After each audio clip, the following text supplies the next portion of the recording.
श्री शिवशंभू मित्रमंडळानं यंदाच्या उत्सवानिमित्त छत्रपतीनगर साळवी स्टॉप इथं मराठी आरमाराचा आधारस्तंभ असलेल्या श्री विजयदुर्ग किल्ल्याची भव्य आणि हुबेहूब प्रतिकृती साकारली आहे। तब्बल 15 दिवस रात्रंदिवस मेहनत घेऊन साकारलेला हा 30 फूट लांब, 15 फूट रुंद आणि 4 फूट उंच जलदुर्ग सध्या परिसरातील चर्चेचा आणि आकर्षणाचा विषय ठरला आहे।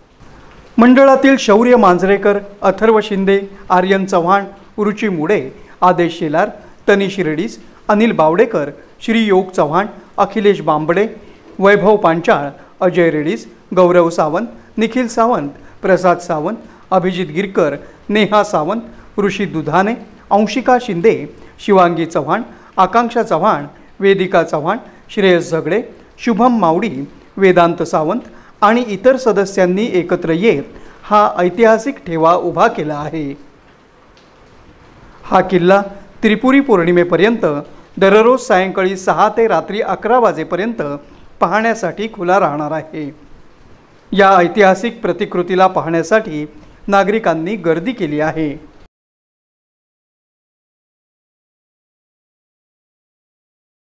नमस्कार, मी शिवशंभू मित्रमंडळातून आकांक्षा महेश चव्हाण तुम्हाला आजच्या या आमच्या किल्ल्याबद्दल थोडीशी माहिती सांगणार आहे।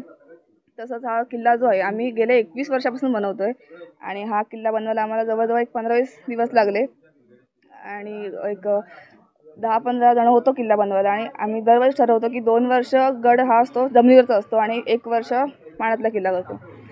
तर आपण माहितीला सुरुवात करूया। तर नमस्कार, विजयदुर्ग असं किल्ल्याचं नाव आहे। हा किल्ला सिंधुदुर्ग जिल्ह्यातील देवगड तालुक्यामध्ये येतो आणि तसंच रत्नागिरी जिल्हा आणि सिंधुदुर्ग जिल्हा जो आहे या सीमेवरतीच हा किल्ला वसलेला आहे। सगळ्यात पहिला आपल्याला एक छोटा दरवाजा दिसतो, त्याचं नाव जिवीचा दरवाजा असं आहे। तो इतका छोटा बनण्याचं कारण असं होतं, जेव्हा दुसरं सैन्य हल्ला करणार तेव्हा त्या सैन्याकडे घोडदळ असायचं आणि त्या घोडदळात हत्ती वगैरे असायचे। हत्ती दरवाजातून आत येऊ नये म्हणून तो दरवाजा छोटा केला होता। तसंच आपण जर पुढे आलो, एक वळण दिसतं आणि एक दरवाजा आहे, त्याचं नाव गोमुखी दरवाजा आहे। ते वळण दाखवण्याचं कारण असं होतं की जरी दरवाजा तोडून आपण हत्ती जरी आत आले तरी त्या हत्तीचा वेग धावत येऊन पुढे कमी व्हावा म्हणूनच ते वळण दाखवलं होतं। पुढे दरवाजा आहे गोमुखी दरवाजा। एक सदर दाखवले। सदर म्हणजे महाराजांचे काही जे न्यायनिवाडे व्हायचे ते त्या सदरच व्हायचे। एक पुढे तोफगोळांचा अवशेष दाखवले। हे अवशेष आजही किल्ल्यावरती आहेत। तुळशी वृंदावन आहे। पुढे बघाल तर एक बालेकिल्ला दाखवलाय।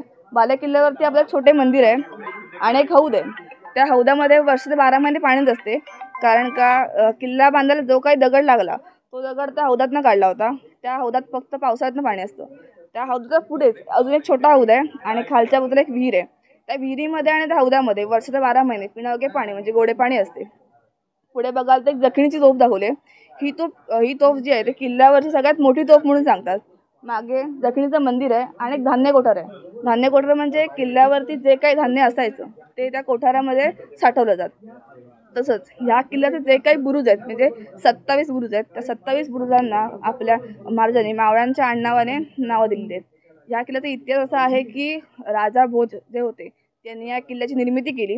तसंच हा लष्करी दृष्टीने हा जो किल्ला आहे तो खूप महत्त्वाचा होता, म्हणूनच महाराजांनी आदिलशाहकडनं 1653 मध्ये हा किल्ला जिंकून घेतला आणि आपला विजय झाला म्हणून त्या विजयाचं प्रतीक म्हणून या किल्ल्याचं नाव विजयदुर्ग असं ठेवण्यात आलं। ह्या आधी या किल्ल्याला गिरिये ह्या नावाने ओळखलं जात, कारण का हा जो किल्ला ज्या गावात वसलेला होता त्या गावाचंच नाव गिरिये होतं म्हणून त्या किल्ल्याला गिरिये असं म्हटलं जात। नंतर मग आपण जिंकलो, आपला विजय झाला, मग हा किल्ल्याचं नाव विजयदुर्ग असं ठेवण्यात आलं। पुढे जाऊन या किल्ल्यावरती अनेक पोर्तुगीज किंवा इंग्रजांनी हल्ले केले, पण हा किल्ला जो इतका बलाढ्य होता आणि बांधकाम इतकं मजबूत होतं त्यामुळे त्याचे किल्ले म्हणजे हल्ला जे होते ते नाकाम ठरले। तसंच किल्ल्याच्या मागच्या बाजूला एक भिंत आहे। ती भिंत भरती असो की ओहोटी असो ती दिसून येत नाही। तसंच ती भिंत तासलेली पण आहे। त्याचं कारण असं आहे की जेव्हा दुसऱ्या सैन्य हल्ला करणार तेव्हा त्यांची बोट वगैरे असायची त्या भिंतीला ऐकून आपटायची आणि तुटून जायची, किंवा ते तोफांचे मारे होते ते मारे सलग म्हणजे येऊन किल्ल्यावरती आपटणार नाहीत किंवा किल्ल्याला काही हानी होणार नाही म्हणूनच ती भिंत जी आहे ती बांधली होती। तसंच जेव्हा महाराजांनंतर हा किल्ला आपले कान्होजी आंग्रे आणि त्यांची 2 मुलं आहेत संभाजी आंग्रे आणि तुळोजी आंग्रे त्यांनी या किल्ल्याचं पुढे प्रतिनिधित्व केलं। तसंच आपण जर हा किल्ला पाहायला गेलो तर ऑक्टोबर ते मार्चमध्ये हा किल्ला पाहायला खूप सुंदर दिसतो, कारण का उंच तटबंदीवर फिरण्याचा अनुभव जो आपल्याला भेटतो तो खूप सुंदर आहे।